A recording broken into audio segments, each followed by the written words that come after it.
Disclaimer: although presented with some humor, this video contains display and mentions of topics like depression, suicide, mental illness, and in some cases, violent scenery with flickering lights and screen effects. Viewer discretion is advised.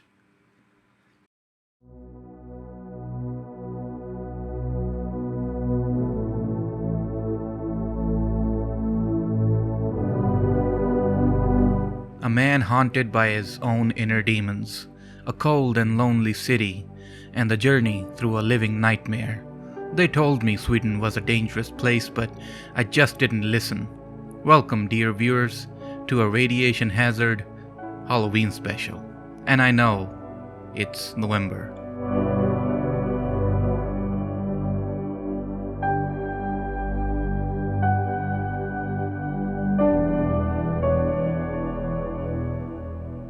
I wanted to talk about this game for a long time, and I'll be honest, when I found about this video, I was like, I'll wait a few years, I guess. I just didn't want to look like a copycat by accident or look like someone trying to bank on someone else's success.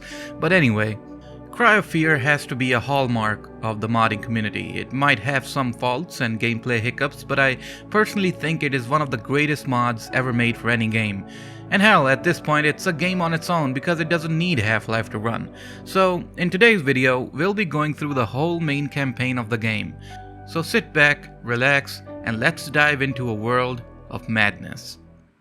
Cry of Fear is a psychological survival horror game about the horrors of living in Sweden. The game took 4 years to make and came after Team Psykskallar made Afraid of Monsters Director's Cut. Afraid of Monsters was a much more rougher game, but the drastic improvements in the team's skills as developers can be easily seen with Cry of Fear. Compared to Afraid of Monsters, every aspect of this game is much more polished and refined, but still, there are still some points in the game where I feel like it could have been better. The story revolves around Simon Hendriksson, an average Half-Life fan. He's depressed, lonely, and angry.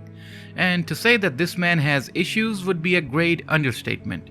On his way home, he finds an old geezer crawling on the floor and then promptly gets hit by a car.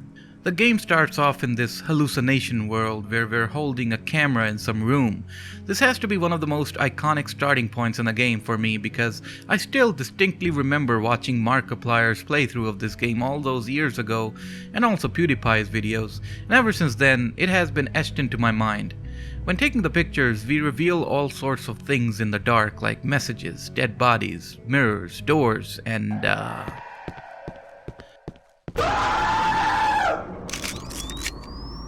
yeah, teenage Rad shat himself when he got to this point. Then Simon wakes up how I do after a Sunday night, face down in an alley. How we got here and what happened after the crash, we just don't know. Equipped with a phone and a knife, we set out on our journey. The game has an inventory system and dual-wielding mechanics, which is very helpful in many scenarios. Most of my playthrough, I had a melee weapon and a light source equipped at all times. Then we see a ghost in the corner, which is very typical in Sweden. Then we find a bloody door with a padlock on it. Well, time to find a code for it, I guess. I gotta say, the atmosphere in this game is absolutely brilliant. It's an amazing mixture between classic GoldSource aesthetics mixed in with Silent Hill and Resident Evil. Cold, dimly lit areas, dark and gritty textures, and an overall chilling and somber mood. So, we come across the town square where strangely the bells are ringing.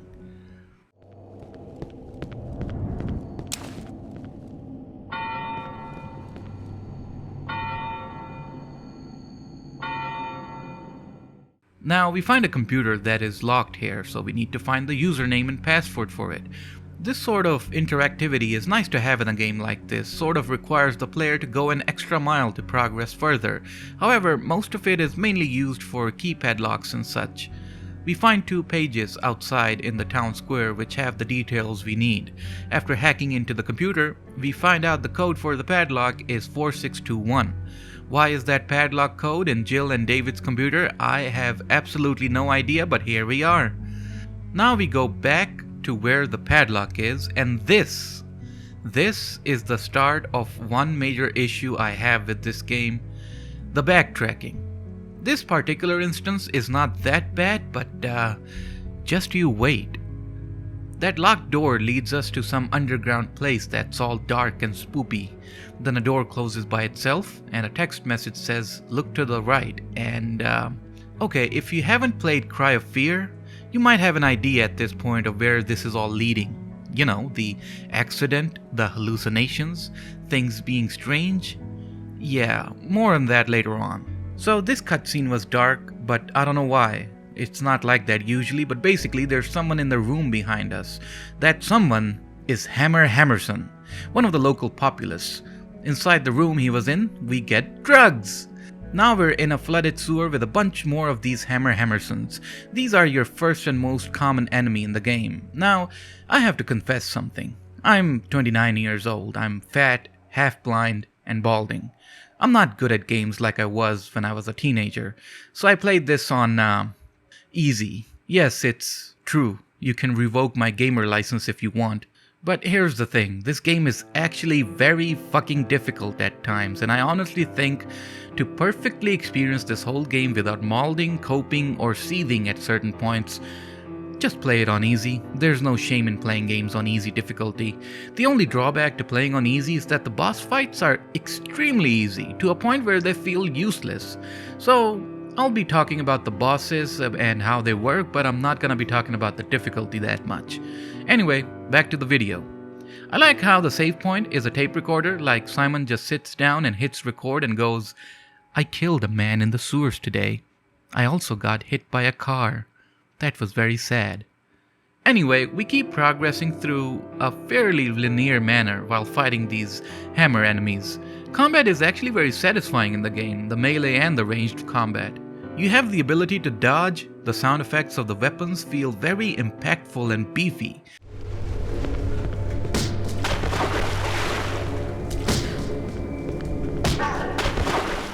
There's also a stamina system, so you have to be careful about it since dodging and sprinting and jumping takes up stamina. Next we get a text message from some random number and they said they need help and they're inside some apartment building. If I would get that text message, I'd be like, "New phone, who this?" Now the apartment building section of this chapter is actually pretty fun, albeit a bit frustrating at times. Like, you have to go to the 4th floor, but it does the classic Resident Evil or Silent Hill style gameplay loop where you have to do a bunch of minor objectives before you can reach your final main goal. We also get to meet a new enemy, a Swedish schoolgirl. They're fast and they slice you up with a knife. Pretty startling when you get to meet her for the first time. Now the direct route to the 4th floor is locked or boarded up, so we need to go up and down between other floors and find an alternative path. There's a pretty chilling scene in one of the rooms where it looks like the room of a serial killer. We've also been finding these notes around the building about how the dude wants to murder kids or something, but honestly, in the grand scheme of things, I have absolutely no fucking clue what these notes are about. Like, I couldn't figure out the analogy of these notes, so I assume this room belongs to whoever wrote those cringy notes. We get in and the door gets locked behind us. As we're looking at the photos on the wall, this happens.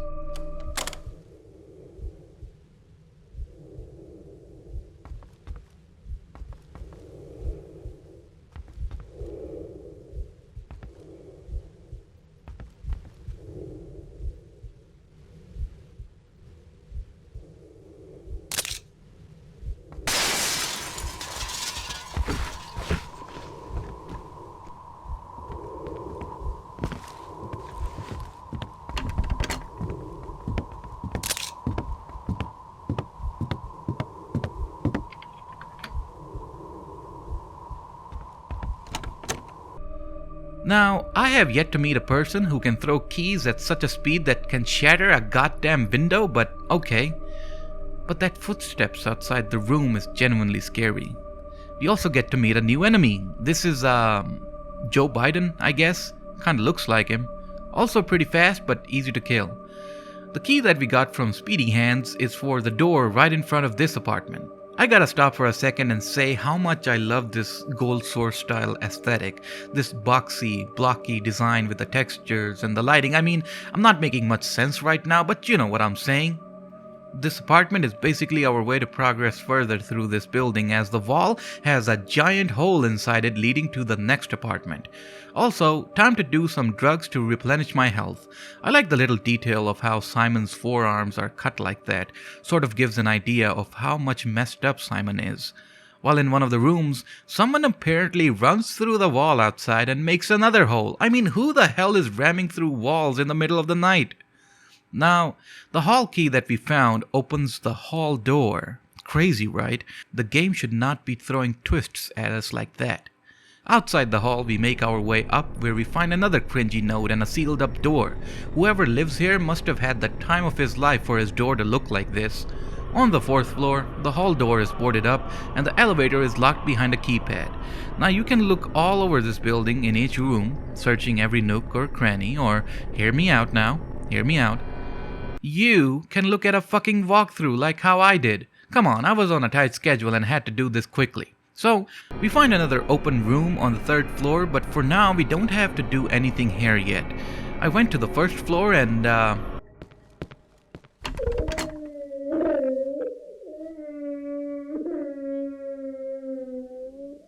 yeah, I'm getting the fuck out of here.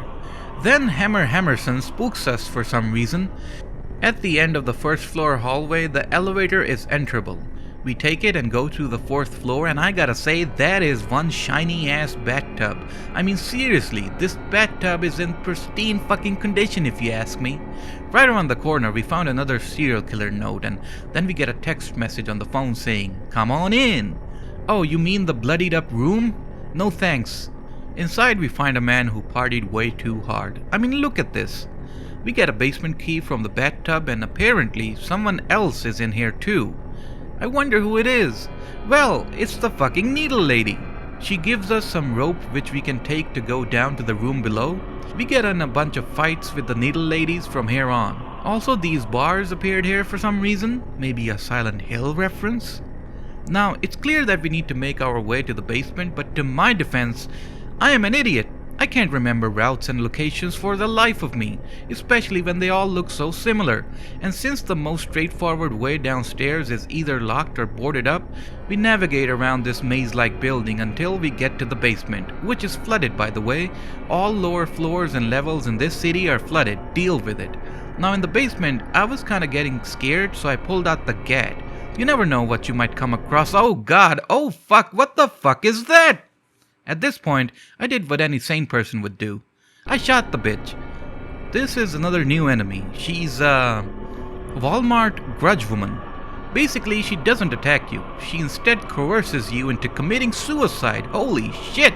That is one hell of an enemy. I really like that concept. So we come across a room where I imagine a bunch of people did some really kinky shit. Also, we find a videotape.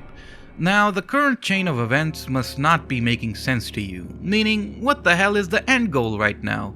Well, mainly we're supposed to get out of this building. To do that, we find the TV that can play the videotape, see a man getting fucking decapitated, and then strangely enough, his shirt has a code number on it that we need to enter to get into the elevator on the 4th floor. Now, rather than taking us to the lobby like a normal elevator where we could get the hell out, the elevator takes us instead into a corrupted and twisted version of the building. I really like the way the building looks here, really reminiscent of Silent Hill games. At the bottom of these stairs, we end up in a hallway with a save point, and after going through a door, we meet this lanky little bitch. This is Tom Sawyer. Basically, you have to stun him by damaging him a bunch, then damage the massive eye on his back to really hurt him. Really neat little idea to tackle this boss. Since I didn't use the gun a lot before, I equipped it and pumped him full of bullets before you know it. Then of course, after the boss fight, he fucking kills himself and Simon goes to sleep. We have a vision of an apartment, fairly clean looking, with the camera orbiting around a book and pen. Don't worry, we'll get to that in the end. Wink wink. Simon then wakes up somewhere else and gets jump scared by a Half-Life 2 beta fan. Oh shit, he wears a gas mask because Half-Life 2 was originally supposed to be dark and gritty, and there was this place called the Air Exchange and... One thing I gotta mention is that the voice acting in this game is fairly decent. One might expect it to have below average performances, but Cry of Fear actually does pretty well in the voice acting department. Who's that? Relax, I am not one of them. Who are you then? I'm nobody. What? You shouldn't be here. It's very dangerous. Wait, why are you wearing a gas mask? Are you stupid or something? We also get to meet the crackhead cousin of Hammer Hammerson, who is a complete bitch to fight. We make it out in the open and find a baton, a nightstick, a new melee weapon. Now Simon can complete his wishes of becoming an American police officer and enforcing strict police brutality upon the local crackheads. We find an article about depression and then we call the number written at the bottom of the page. Someone picks up the number and says to embrace the darkness. What kind of a fucked up helpline is this? Anyway, the dude gives us a number that we can dial into the keypad on the locked door. So we arrive at this dark place where I heard some really messed up noises and I wasn't waiting to find out what the hell that was.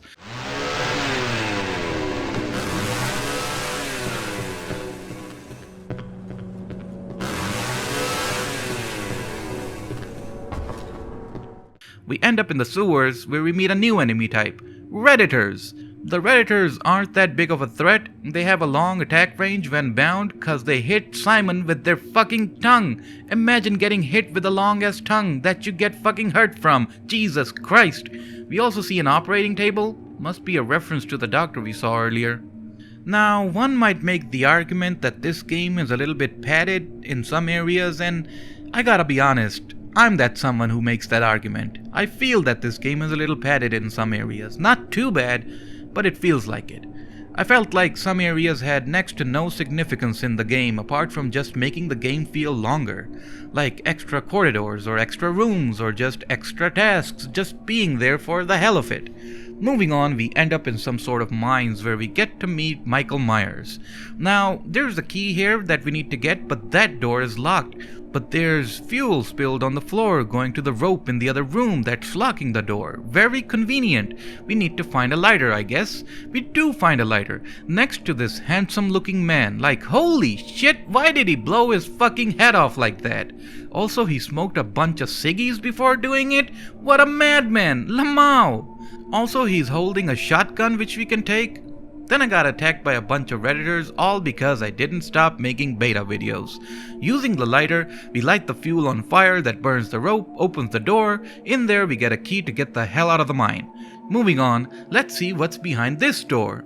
Oh, for fuck's sake, I guess the doctor really is a dark and gritty man. Also, what the hell is this guy doing here? Why didn't he kill the doctor before us? So, this is another boss battle. You can't damage him directly, and he can one-shot you instantly. The thing is, you gotta turn these handles one by one. Get to a safe place, the valve handles trigger an electric current that shocks the shit out of the big man. On easy difficulty, you have to do it twice. Pretty good boss battle, to be honest. It's kinda stressful not knowing how close the fat man is to you before you can move out of the way. Now the doctor was looking for a key, and that key is inside this big fella. But we need something first to cut it out of him. We find a saw blade, cut the big chunker, get the key that opens the door we passed earlier. Then this happens.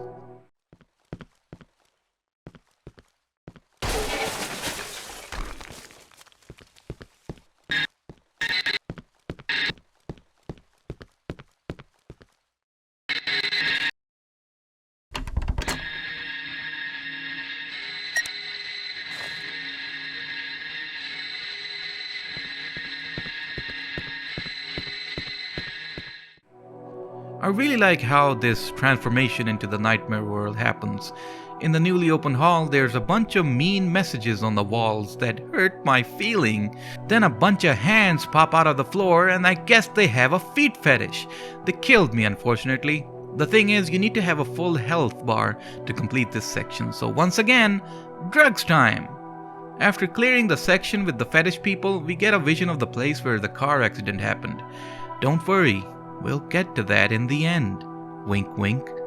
Now we're back in the city, and again, I love this nighttime city atmosphere so much. Best time to play this mod is in the winter when you can get fully immersed into it. So we get another message from Mom, which reminds me, remember how we called the depression helpline?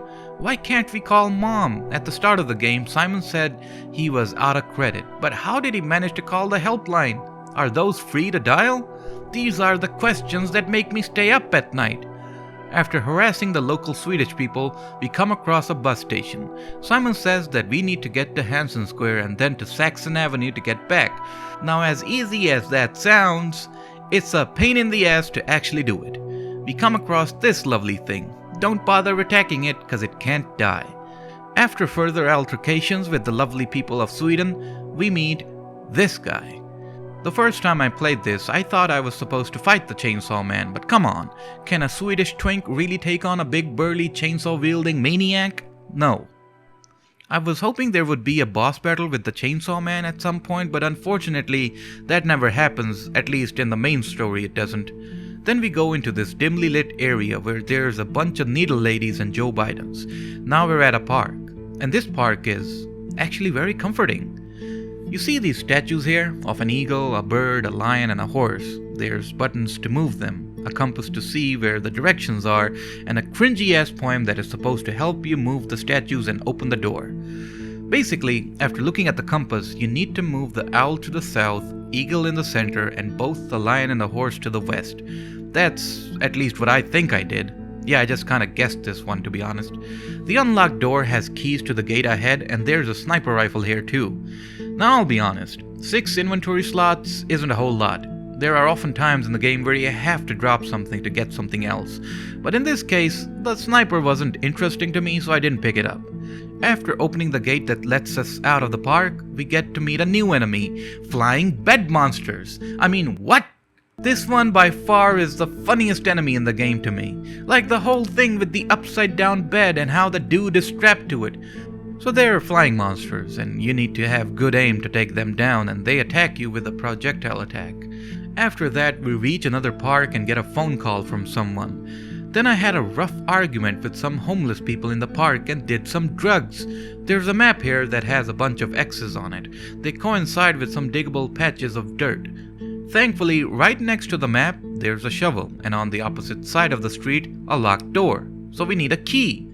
Digging these patches gives you supplies like ammo and such, but the one behind the bus stop has the key for the locked door. I'll be honest, I'm not really a fan of fetch quests. I feel like it's just useless padding. I'd rather fight a bunch of enemies and get a key as a reward, rather than dig shit in the middle of the night. So we unlock that door and it leads us to an apartment building. The only door we can go through is the one on the top. It's a dilapidated little apartment with a save point. Thank God for this save point. Why? Well...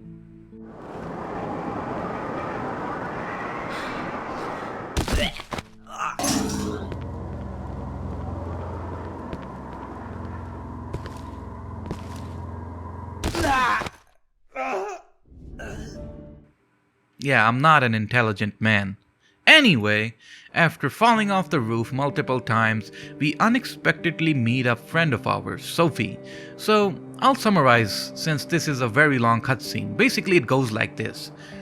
Sophie, why are you here? Hello, Simon, I came to meet you. Sophie, there are monsters around. Simone, you're scaring me. Sophie, what is going on? Simone, let's sit down for a while. Sophie, but the monsters. Simone, you were always so nice to me. Sophie, what are you doing? Bye, Simone. And then she promptly jumps off the fucking roof. But you know, jokes aside, I really liked this scene. It reminded me of times when I'd be at my dad's hometown as a kid, and on the roof I'd see the lights of the city in the distance, and it was all quiet. Also, it's a scene that pretty much feels like it's heavily inspired from Silent Hill 2, where you meet a character that doesn't know what you've been through nor understands, but this character has motivations and goals of their own, specifically that they're tired of everything and that's why they decided to end their own life, furthering the madness our hero Simon is going through. Also, when Sophie jumps off, a few seconds later, this thing comes out of nowhere. Again, I know it's supposed to be connected to Sophie, but I have absolutely no idea what this character's design means. This is another boss battle. Basically, Balloon Man floats around and sends homing missile-like attacks at you. So the gameplay loop is basically you shoot at it and then hide when it attacks you. Again, the boss battles of this game don't disappoint. Sure, they might not be the most complex or sophisticated, but hey, they're fun and unique in their own special little ways. We make our way down to see Sophie's flattened body on the road but get a flashback instead. It's basically how I would act if I saw Ana de Armas on the street. Also, we get a keycard from her. Now, we go back to the park with the animal statues and move to a locked door that opens with this keycard. You know, backtracking aside, I do appreciate the game trying to be non-linear at times like this. It sort of gives it this semi-open world feeling where you're truly lost in this massive city in the middle of the night, being haunted by the Hammerson family, Joe Biden's Needle Ladies, and Balloon Man. So we end up on Saxon Avenue where we meet a new enemy type. Motherfucking monsters with guns. Not gonna lie, I forgot these were in the games, and here I got genuinely jump scared by them. They're pretty aggressive, so your best bet is to aim for their heads to take them down quickly. I think they're a good addition to the roster. They work great alone and with other melee enemies. Also, shillips. Shillips. Now this is where the problem started from me. There's a locked door that leads to the subway where we have to go. It needs a fuse. So what we need to do is go on a fetch quest. Behind the subway there's an alley that leads into this whole new area. When I was trying to pass through, this happened.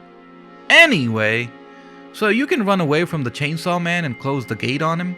Then we see this beautiful riverside area. Really nice looking place. I love it. It's the best. Then there's this place with the rafters where you have to do some platforming, and man do I love platforming in my first person Sweden survival horror game.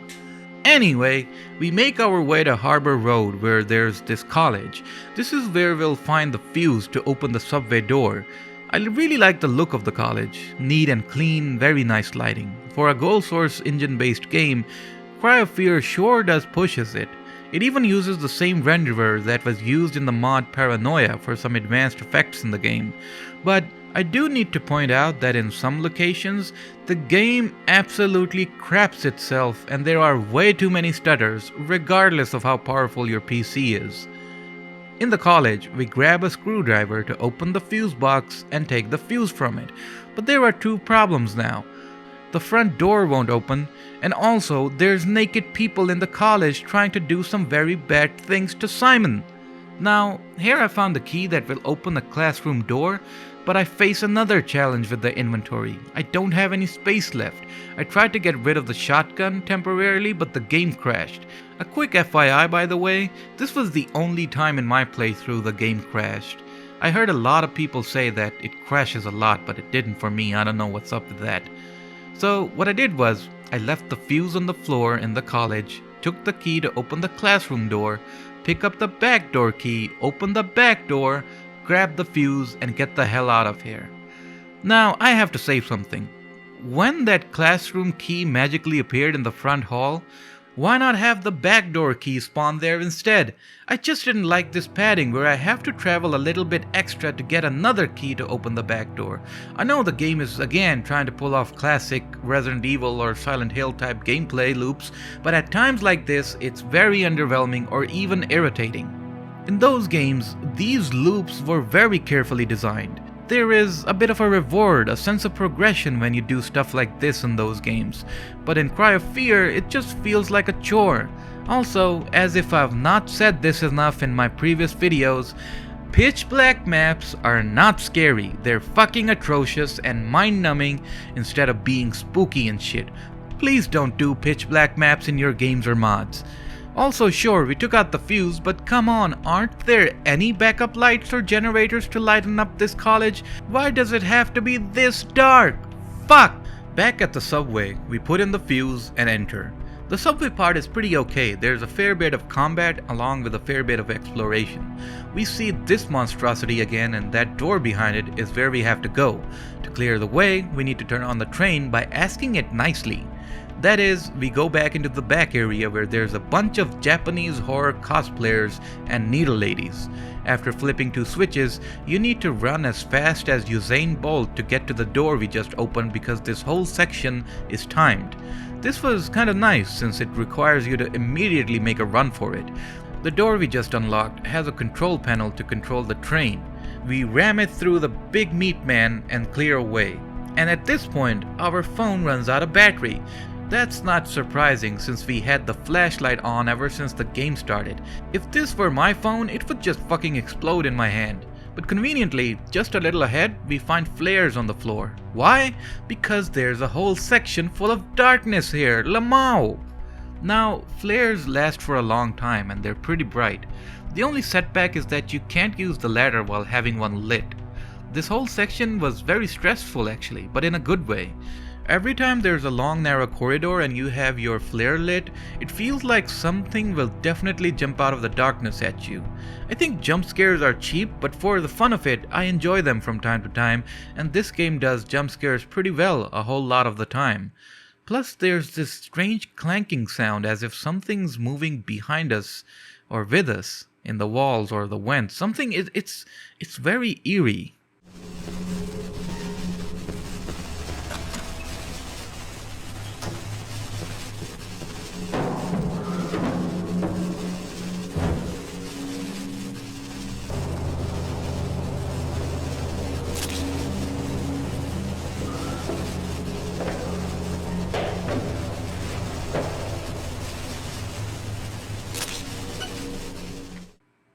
Not gonna lie, it kinda motivated me to clear this area much faster because in my mind I kept thinking something was definitely following me and I have to skedaddle out of here. But then this happens, a new enemy, a maths teacher. There's a bunch of them here and they look pretty fucking ugly, and scary too. I appreciate the amount of enemy types this game has. It really makes the whole experience varied and interesting. This might be one of the rare times that I actually liked a pitch black area like this, but the main reason for that is that the navigation wasn't that difficult. You literally have to move forward and that's it. Unlike previously where the darkness just messes up with your sense of navigation and perception. Also, I really like this scene where you have to run out of the way of an incoming train. After some more darkness dwelling and jump scarings, we end up in another station where the doctor literally shot someone's head off. I mean, what is with this guy? The last time we saw him, he ripped a dude's head off. If we follow the doctor, he goes into another locked door that requires not 1, but 2 fuses. Jesus Christ! Also, we get a phone battery that somehow is the exact battery that fits into our exact phone model, which is a W610i by the way, plus a key that opens a door somewhere on Ronald Street. Now, this right here, ladies and gentlemen, is the most major and frustrating part of the game for me personally. I just absolutely despise that they decided to have the player go back to 2 different locations, one being the fuse we put in the other subway, and come back here again. I mean, I'm sorry, but I just don't see the logic behind games that use backtracking as a major element. Had this been for a secret or maybe an unlockable, that would be understandable. But in this case, it's just not good, man. Coming out of the subway, we come to a point where you have to choose where you can go first. Preston Road and Waspet Gardens. Each fuse is located in each of these locations. So first, I headed right to Waspet Gardens. As soon as I moved through the door, I met this big bastard. Thankfully, I had a fully loaded shotgun and many shells to quickly put him down. The big bastard has extra health and literally kills you in 1 or 2 punches. Thankfully, he's very slow. Anyway, this route leads us back to the place where Sophie met the road in a very disturbing manner. From there, we head towards the Animal Statue Garden and enter the TL Trading Building. Here we meet a dude that hurts us psychically? I don't fucking know, man. From there, we get to the first subway, grab the fuse, and go all the way back to the second subway and plop in the fuse. So that's 1 down, 1 to go. But I fucked up real bad. At the first station, I didn't have inventory space to pick up the fuse and I wasn't letting go of any of my current items. So you know what I did? You wanna know the big brain move I made? I dropped the Ronald Street key. picked up the fuse, made my way back to the second station, put the fuse in, go all the way back to the first station, pick up the key, and now we're at the point where the path splits in two between Waspet Gardens, where I came from, and Preston Road, where I have to go. If only I had one extra fucking inventory slot, I wouldn't have wasted my time like that. Now we head to Preston Road, and here we find a motherfucking M16, and boy howdy was I happy. But to be honest with you, I barely used anything apart from the baton or the pistol, so This area basically leads us to one of the earlier sections of the game. I also got gangbanged here, so that was fun. This time around, one of the locked doors has bloody footprints outside of it, and that's the door we have to unlock. From here, we go through a bunch of dark and smelly places that leads us to that apartment building from before. Now, I'm gonna be honest, I was hoping that maybe we'd get a new location or area that we can explore, but seeing this apartment again was kinda disappointing. Now you might be thinking, this bitch is bitching about the game for almost 5 minutes now, but like I have said twice before, I love this game, but I think this one part in it is just absolutely wild. It shouldn't have been in the game.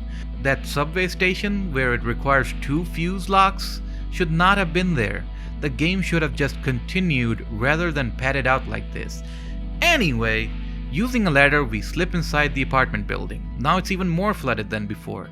I first went into the basement because there's another ladder here that we need to get out of the building once we're done. After placing the ladder at the window, we go up to the second floor, fight our way through a bunch of Swedish people, get to the third floor, and now that chained up room is open. We go in and the Silent Hill vibes kick in with full force.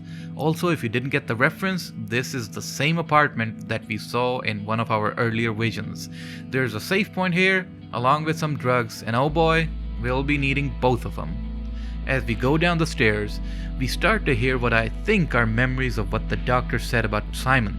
Basically what the actual doctor said. If you haven't figured it out yet, all of this isn't real. I mean, if you saw things like this, it should be obvious. But we're starting to learn about Simon's mental history and what happened to him after the accident. Also, this hallway feels like the equivalent of that MGS3 Snake Eater ladder that goes on forever.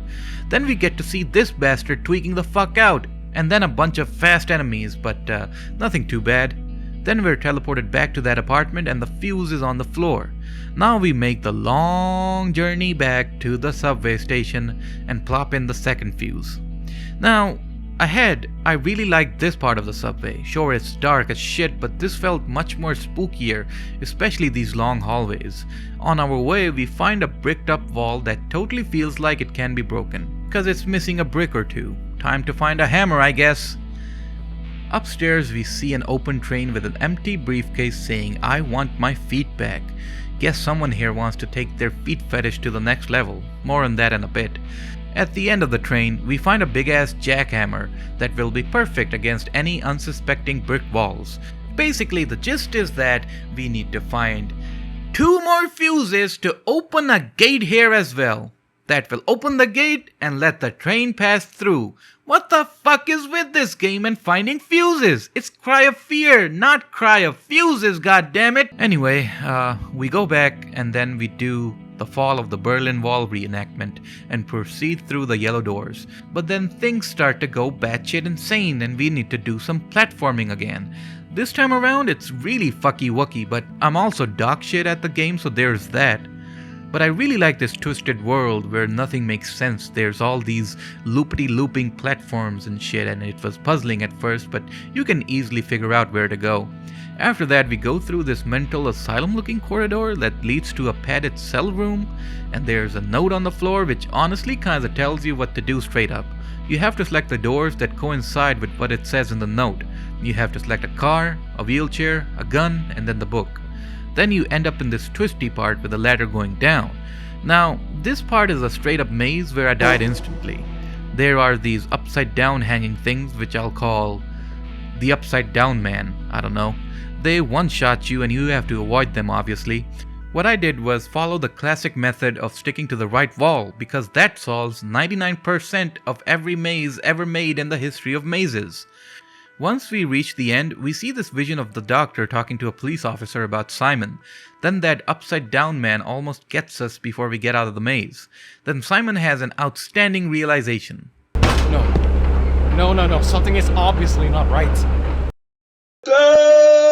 We're now back at that second subway station where the doctor shot someone's head off, and of course, we need to take the 2 fuses we plopped here before. But of course, my inventory was full, so what I did was, I let go of the big ass jackhammer, and did a risky thing where I let go of my only melee weapon, the American policeman stick.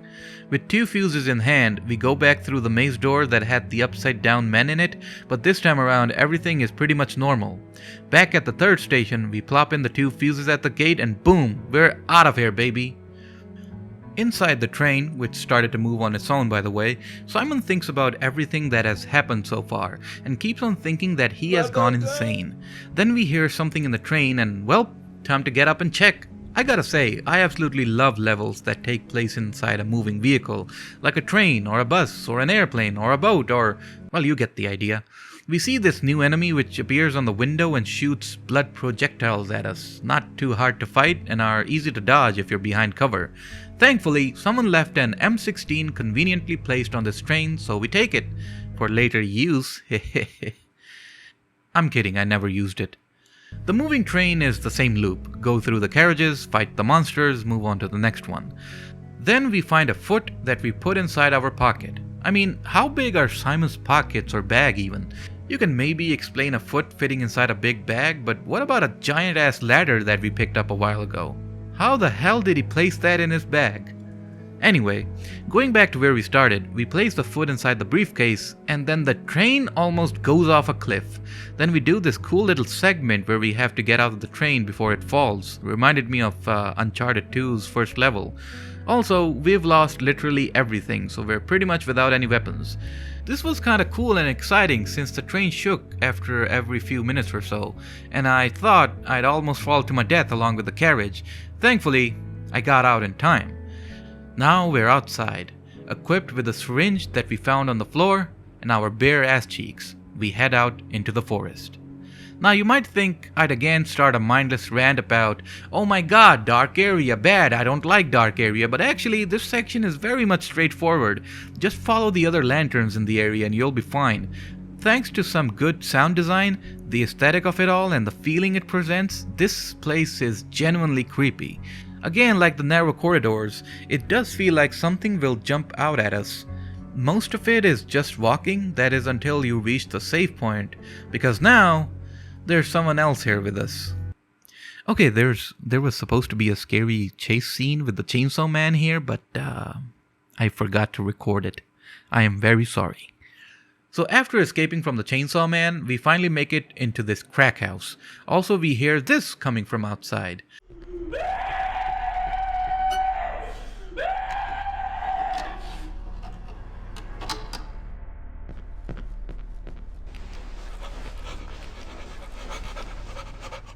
It's a Swedish crack lady. Then we come across Simon's biggest enemy, a tall wooden box, and there's a TV on top of it, hung by a rope. The TV literally says, "Drop me," so we need to find scissors to cut the rope to drop the TV. Of course, it's not that simple.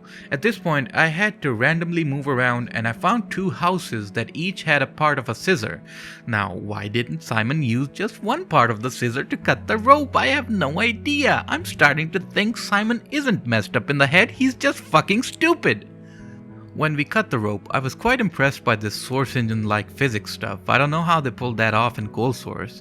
Now at this part, screaming ghost ladies come at you from the trees, but I kinda missed all of them because I was sprinting. Apart from the last one though. I thought I was soft-locked or something, but there was a door to the left that lets us pass through. Then we come across this bunker. It's a neat little platforming area, and the secret to it is that you just need to take your time. One wrong move and well... We come out the other side, and it's raining heavily, and then we meet an old friend of ours, the Half-Life 2 beta fan, so dark and gritty! Now we're at a mental institute. This place has a really nicely done abandoned aesthetic to it. Our main goal is to get to the doctor, but like before, we have to do a bunch of other things first. Like, we go into the basement to turn on the generator to power up the place.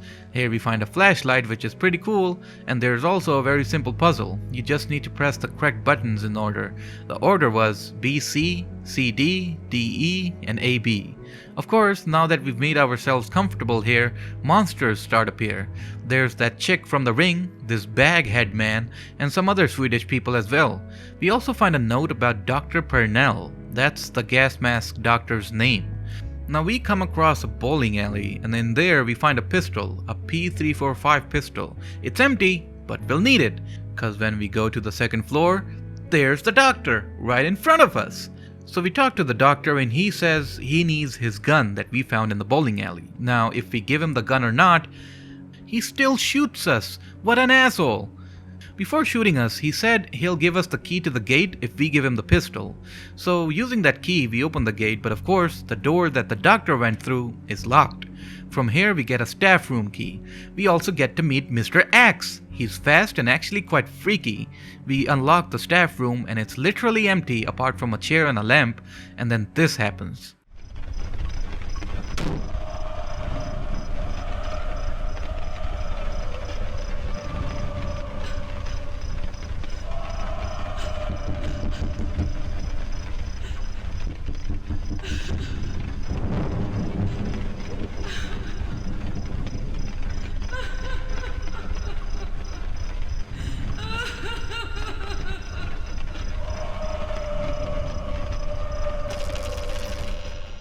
Thank God I was in a bathroom so I could easily crap on the toilet. When we get out, there's a plate with some numbers on it. Half of them though, we need to find the other tablet as well. In a newly opened room, we can head outside and down to a room that is locked from the inside. Here we find the other half of the tablet. These numbers combine together to form a phone number. This phone number can be dialed from a phone that's on the second floor. Now, this whole part, this seems like a very condensed and compact version of events that took place in the city. Not literally, but like, we're doing the exploration, we're looking in all the rooms, but due to this place being small, it isn't that much of a hassle and sometimes very spooky with the Axemen around. Anyway, when we dial the phone number we found, a phone rings right across the building. There's a dude there holding up a key code. That code is for the attic room where we can find the doctor. Oh, I did have this bug where the keypad was just this white box, but restarting the game fixed it. In the attic, we get ready for the ultimate showdown with the doctor. The fight with the doctor was actually pretty fun. You have to be fast and anticipate when he'll move around the cover. Similarly, you also need to be behind cover since you're already damaged thanks to the doctor and you can't recover your full health now. After downing the doctor, we get a vision of real-life Simon talking to the doctor. He suggests that Simon should write down a book about his feeling. Not gonna lie, the story isn't that sophisticated, but I like the early references to things we get to know about later. In this case, this is the same book that we saw in the padded cell cover, and then before that, there was a book in that apartment vision. Oh, also, Simon bashes the doctor's head in. The doctor drops the back door key which we can use to get out of here. Now, you'd think this would be the end of the game since it's almost morning outside, which could be a sign that Simon's mental health is recovering or something, but nope, we still have a few more levels to go. By the way, this boat scene was quite relaxing. I really loved the whole scene here. It could also be a sign about leaving behind the bad memories and moving on and getting better, but what the hell do I know? We end up in another crack house, and when trying to go down the stairs, they break and we get ambushed by a bunch of angry Swedish women. Then we get into the sewers and fight a bunch of Redditors. After that, there's a swimming section which I failed many times cause I didn't know there were pockets of air to recover oxygen in. Oh, also we get chased by a fucking chainsaw man too. Now we're in our hometown. Everything is so nice and bright and lovely and the sun is shining, and now we just have to make our way back. Well, not really. We still haven't made it out of the nightmare yet, but I do have to say this early morning scene in the Swedish small town is also very much relaxing. But then there's monsters trying to kill us! Thankfully, we find our M16 again, and I went apeshit on the monsters. After killing a bunch of the monsters, we finally make it home and find that our mom's not home.